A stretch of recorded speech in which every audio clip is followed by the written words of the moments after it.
नमस्कार, मैं हूं अभिसार शर्मा। देख रहे हैं विशेष। साल 2009 का सबसे बड़ा खलनायक आखिर कौन है? इसका जवाब है मौसम और ग्लोबल वार्मिंग।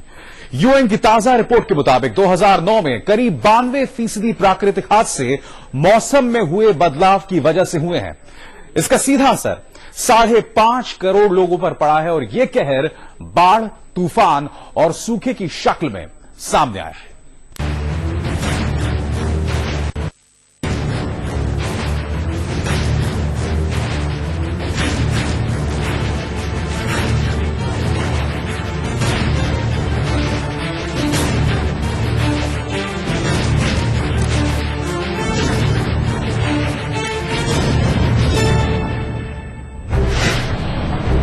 दो 2009 का सबसे बड़ा खलनायक। मौसम ने जमकर ढाया कहर। कहीं बाढ़ तो कहीं सूखे से परेशान इंसान,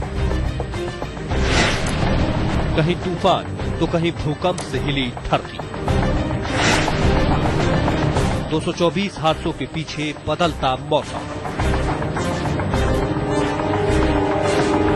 सुलग रही है हमारी आपकी प्यारी धरती, बढ़ रहा है पृथ्वी का तापमान और परेशान है इंसान। कुदरत के कहर से मचा है हाहाकार।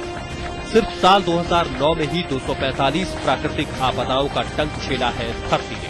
लेकिन सबसे बड़ी खबर यह है कि 245 में से 224 कुदरती हादसों के पीछे सिर्फ एक खलनायक का हाथ है।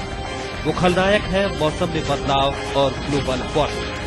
जी हां, ये खुलासा हुआ है संयुक्त राष्ट्र की एक ताजा रिपोर्ट में।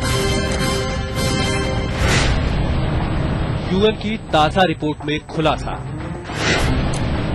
2009 के 92% हादसे के पीछे ग्लोबल वार्मिंग। ग्लोबल वार्मिंग से आया बाढ़ और तूफान,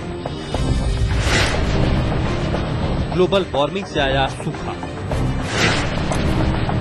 5.5 करोड़ लोगों पर सीधा।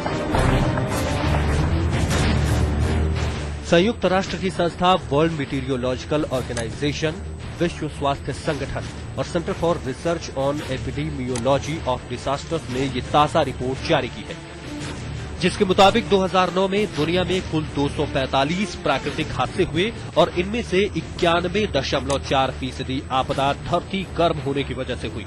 हैरान करने वाले ये आंकड़े 1 जनवरी 2009 से लेकर 30 नवंबर 2009 तक के हैं।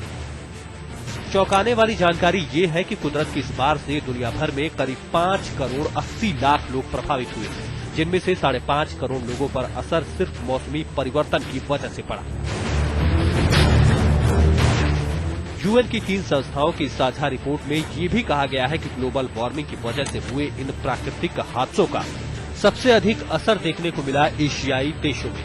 हालांकि इन रिपोर्ट में सूखे का आंकड़ा शामिल नहीं है, क्योंकि इसका असर दिखने में काफी वक्त लगता है, लेकिन सूखे के पीछे का खलनायक ग्लोबल वार्मिंग ही है।